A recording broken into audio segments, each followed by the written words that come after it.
And hello, my Satisfactory people. It's been a while since I made one of these videos, and part of that was how busy I got at work for a little bit.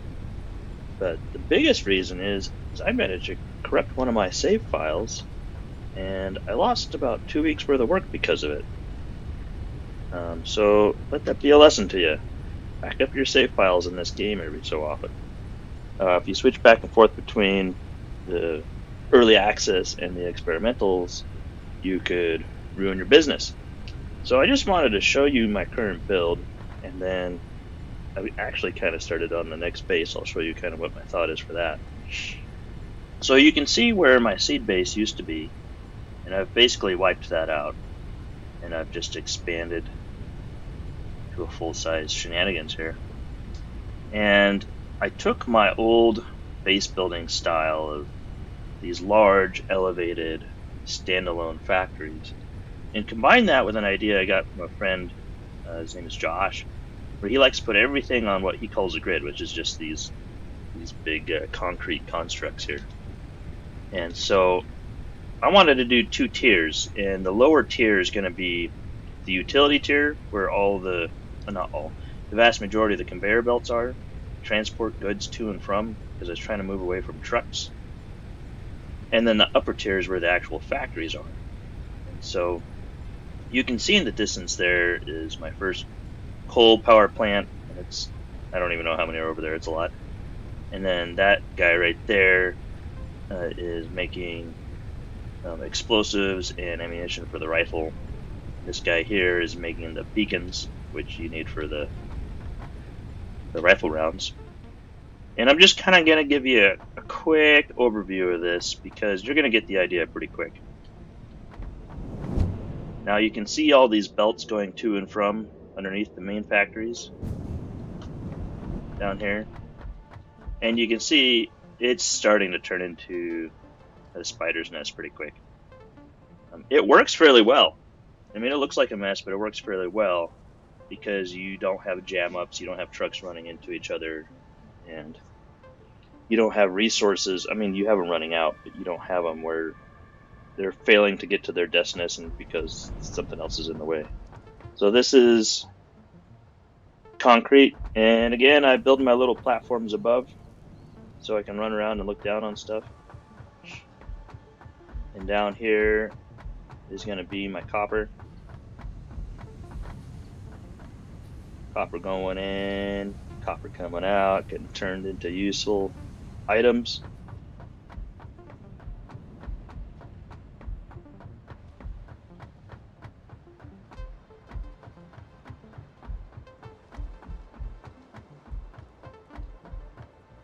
And these items just, continue going down through the factory until they get ejected down here into containers, and then from there they go to other places. So you can see my big stack of conveyor belts, just like the original seed base. I carried that over. And again, that seed base used to be right here.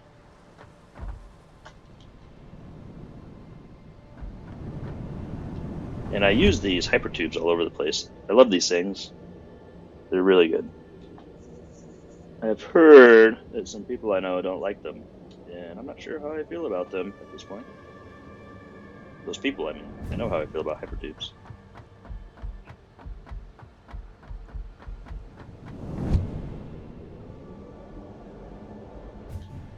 And so that giant jobby right there, that's iron. It's all just iron stuff. It ended up being really big. I think I'm gonna try and find a way to compact it on my next build. Go more vertical versus spread all the way out. You see all those containers there? That's where I brought everything to one place so I can grab it for when I'm using it. I'm traveling underneath the electronics and computer building. And you can see I just shoot stuff off of the belts as I need it, in roughly the place I need it. There's the iron factory. Now I'm underneath the factory that's making steel components, along with some other stuff.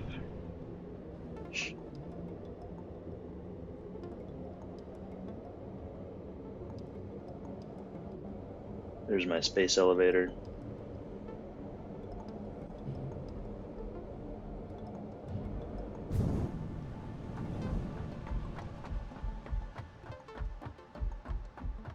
time this video very well, did I? It's nighttime. Hard to see what's going on.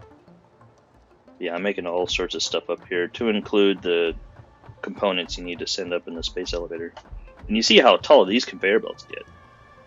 And I end up having to increase the height of the factory, which that's perfectly fine. That doesn't bother me at all.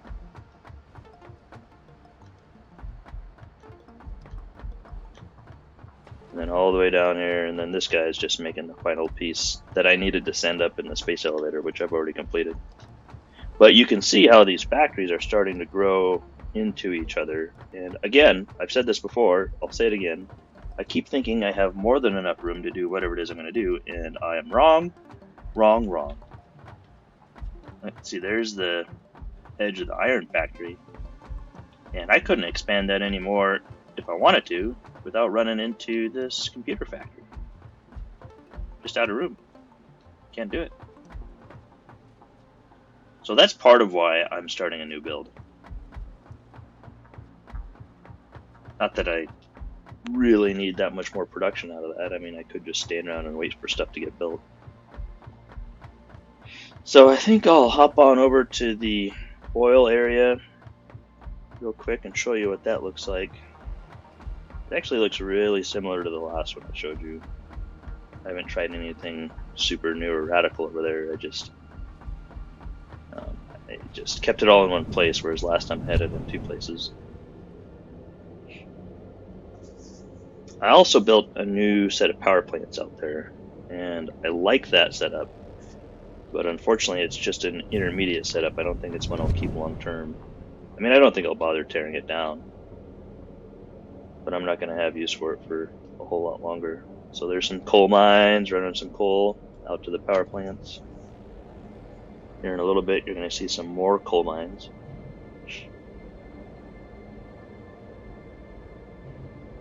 So this idea that Josh had to run everything on a grid and conveyor belt everything everywhere, I think it works out fine. You just need to find some creative ways to keep it cleaned up. And you can see in some of these areas that worked out really well because you're not trying to transport too many commodities. Like here, I've got about 4 belts, and that's fine. Even in here when it gets a little messy with the hypertube. 2 of those belts are bringing coal out here to the power plant, as you can see.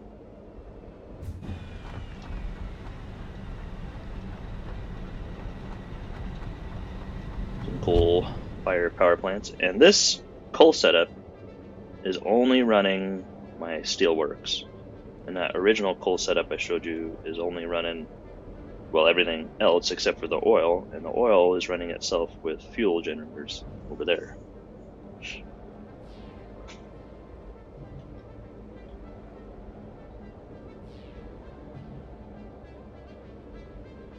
Now this oil setup is not even close to expanded all the way. I'm only running 2 pipes worth, which is 600 cubic meters a minute worth of crude oil. And I think I've mentioned in other videos, there's a ton of crude oil over here. I haven't even started tapping the pure nodes yet. So I could really expand this out, and I will.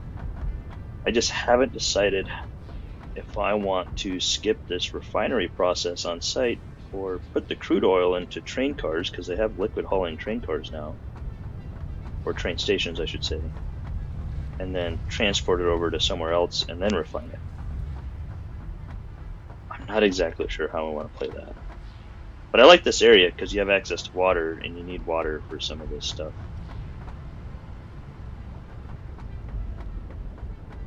Down here I'm making plastic containers just because I thought I was going to use them. And I probably will at some point when I start needing packaged fuel for different things like vehicles and whatnot. There's my power plants for fuel. The problem with these fuel power plants is if they run out of fuel, it is just an absolute pain in the ass to get them going again, because you refine fuel either directly from crude oil, which creates little plastic residue bits that you either have to use to make plastic or run into a recycler, or you create fuel off of the heavy oil residue, which is what I do, and you have to make plastic or rubber to do that, and you have to have power to make plastic or rubber, And so it can be tough to get these things going again. So I'm a little embarrassed to admit how long it took me to think of this. I just built an extra fuel tank and filled it up, and as soon as it was filled, I disconnected it from the pipes. So if this thing ever goes down, I can run fuel back down into the power plants to get it jump started and figure out what the root cause of the problem is and get everything going again. So that's that. That's the oil stuff.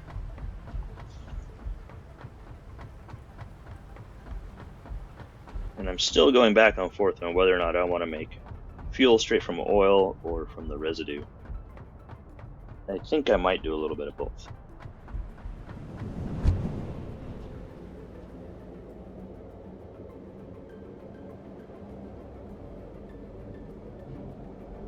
So, you know, once I get my nuclear power up and running, I don't know how many of those fuel power plants I'm even going to need. Might just need fuel for the vehicles. And the only trucks I'm running right now are my Explorer. But I do think I'll run trucks in the long run to help clean up the train system a little bit, bring stuff to train stations, and then have the train haul it off to a central location. I think is what I'm going to do. I haven't 100% decided yet.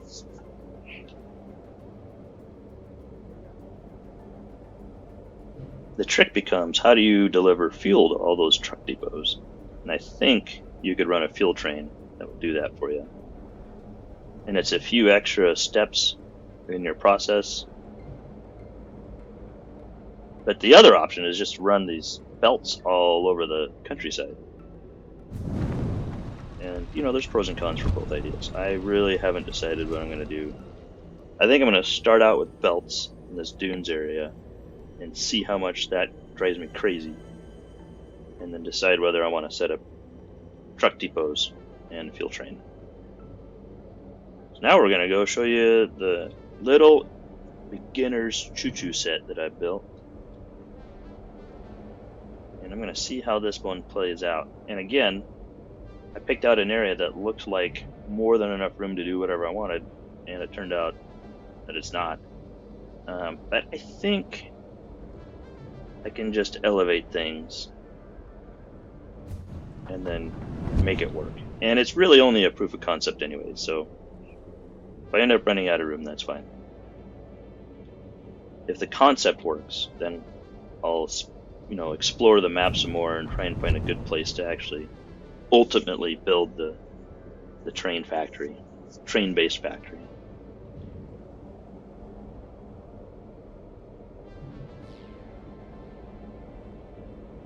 Yeah, see, this all gets pretty messy up in here.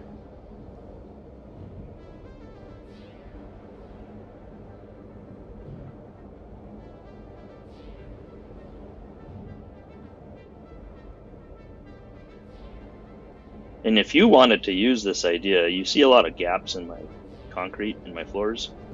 If you really wanted to, you could go fill all that in. There's no reason not to. I just didn't feel like taking the time, effort, resources.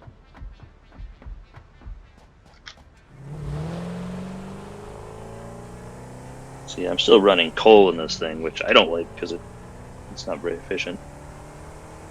I'm pretty sure it runs faster with fuel in it. I just haven't taken the time to build the infrastructure needed to put fuel in it and then get the fuel over here where I'm actually going to use it. I am kind of waiting for my train setup to get going before I fire all that up.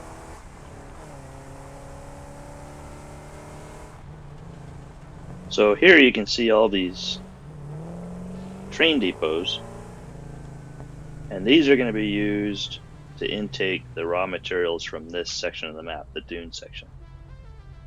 I've got 7 of them for the 7 resources you can find locally.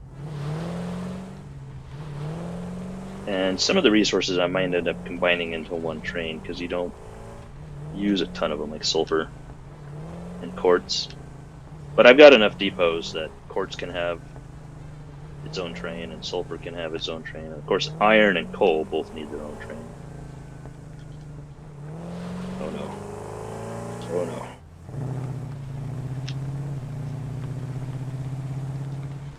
Yeah, behold my elite driving skills.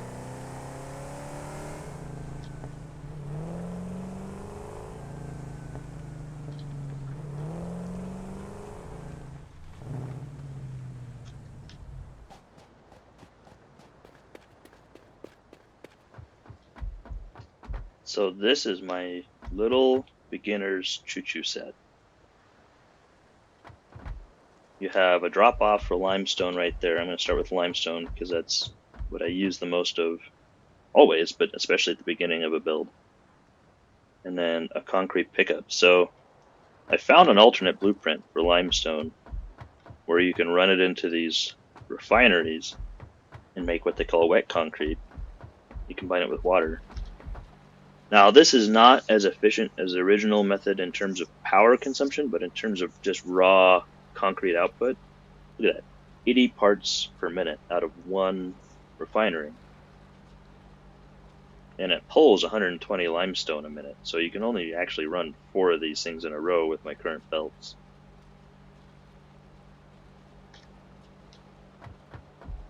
But I sat down and did the math, and I can't remember if it was like, I think it was double the concrete production compared to the original method.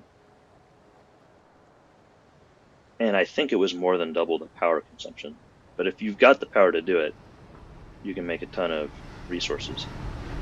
So the idea would be the train would come in, drop off the limestone, it would run out to these containers, and then run out to these refineries. And then the concrete runs back up over this little bridge I built, down across, over to some, I think I built some more containers over here. I sure did. Into this train station, where it would get picked up by a different train. You see my test train running now. I just wanted to make sure all my switches and loops and everything were working properly.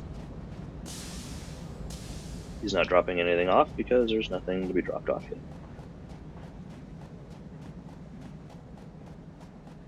And you come down here and basically the same idea with iron. I got a drop off for the iron ore and a pickup for the ingots.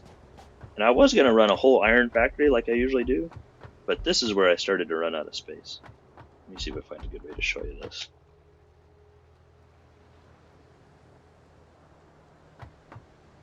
So, oh yeah, so you see that run of concrete out there to the wall? If you go up past the wall, the game kills you. So that's the absolute limit to my space. And that seems like a lot, but it's not. I think I did the math with current belts with these iron refineries. I can run 13 of them in a row.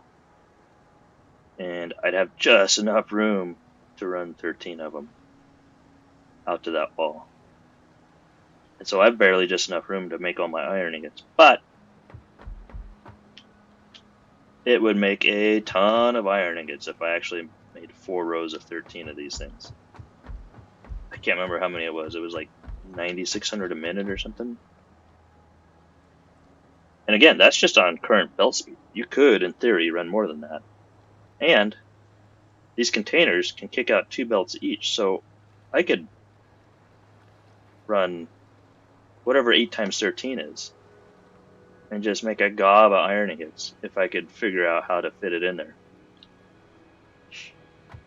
And then again, I run the iron ingots back to a bridge down across into that train station, which is where they're going to get picked up.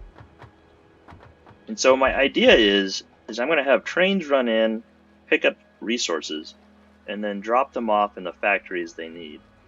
And so I'm just kind of going to use trains as super conveyor belts. And it's nice because they're automated. They don't crash into each other, which is a nice feature on this game. And they never, like, run off the road and into a canyon and get stuck for no reason like the trucks do. They just work. And the other thing I like about these trains is these depots have 2 inputs and 2 outputs, right? So you can really run a lot of resources through here. And of course, there's probably going to be a delay as they run around gathering resources. But while the train is here unloading, just a pile of stuff comes up. And if you haven't seen how these trains run yet, what they do is they stop, like that guy's going to stop up there, and then nothing's going to happen because he's empty. But then these cranes pick up the containers off the cars and then dump them into here. And every container on the car is roughly the capacity, or maybe exactly the capacity of one of these industrial storage containers.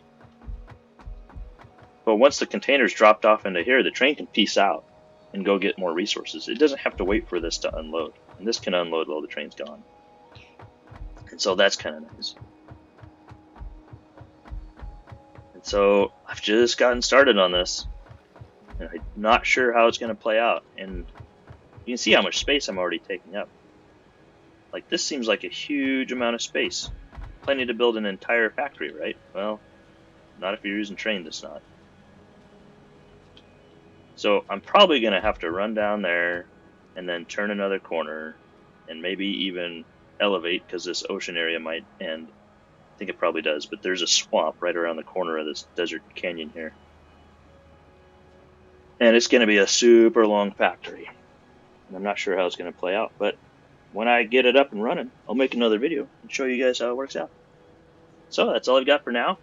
Thank you for watching this video, and hopefully this gives you some ideas.